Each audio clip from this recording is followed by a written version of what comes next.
nous accroît nos connaissances. Des points. Ça nous aide dans notre moyenne. Ça nous apprend des choses qu'on fait pas en cours. Ça sert à remonter la moyenne de l'EPI animal. Parce que si on n'a pas forcément des bonnes notes aux évaluations, ça peut toujours servir.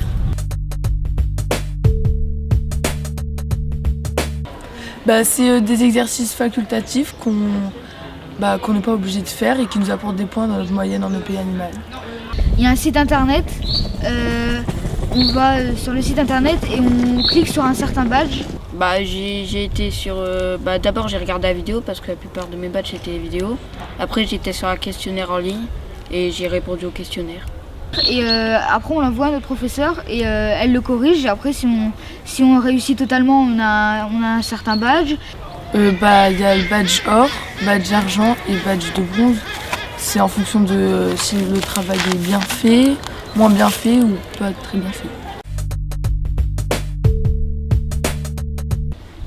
C'est des travails qu'on choisit si on veut le faire ou pas.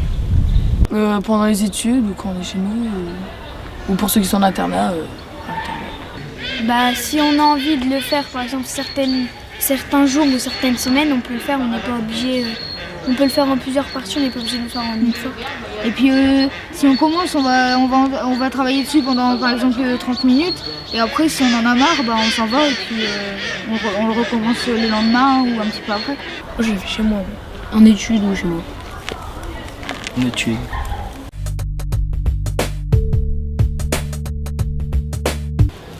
En faire sur la biologie aussi. Par exemple le corps humain ou plein de choses comme ça.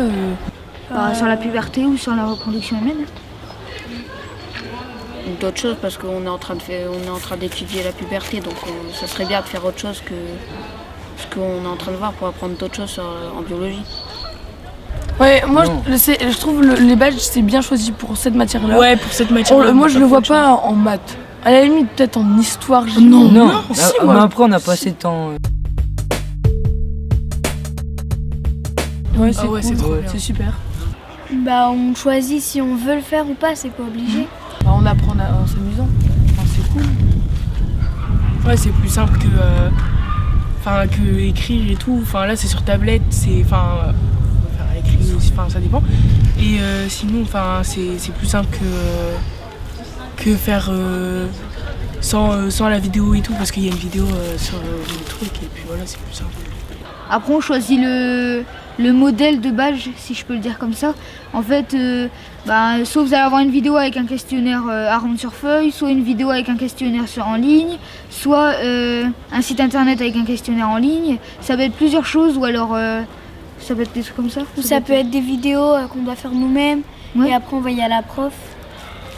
Après ça peut être des créations de documents numériques. Et aussi ce qui est intéressant, c'est que c'est la prof qui crée les badges. Du coup, on apprend d'autres choses qu'on ne fait pas forcément en classe. Et puis c'est ludique, on apprend ludiquement. Moi, avant que j'arrive ici, je connaissais pas autant de choses sans les badges. Ouais. Ça apprend beaucoup de choses, je trouve. Par exemple, on ne travaille pas cette année sur le panda, il y a des badges sur les pandas avec des documents pour apprendre plus. On parle du panda roux, on parle des flamants roses, parle des poissons tropicaux. Des choses comme ça qu'on voit pas en cours en fait. Comme les jeunes, ils sont beaucoup plus sur leur téléphone et tout ça, c'est bien. Parce que ça va te servir de la culture en général, c'est utile pour plus tard. Et puis c'est intéressant. Moi je trouve que c'est super bien fait. Moi je trouve que c'est une bonne idée. C'est bien.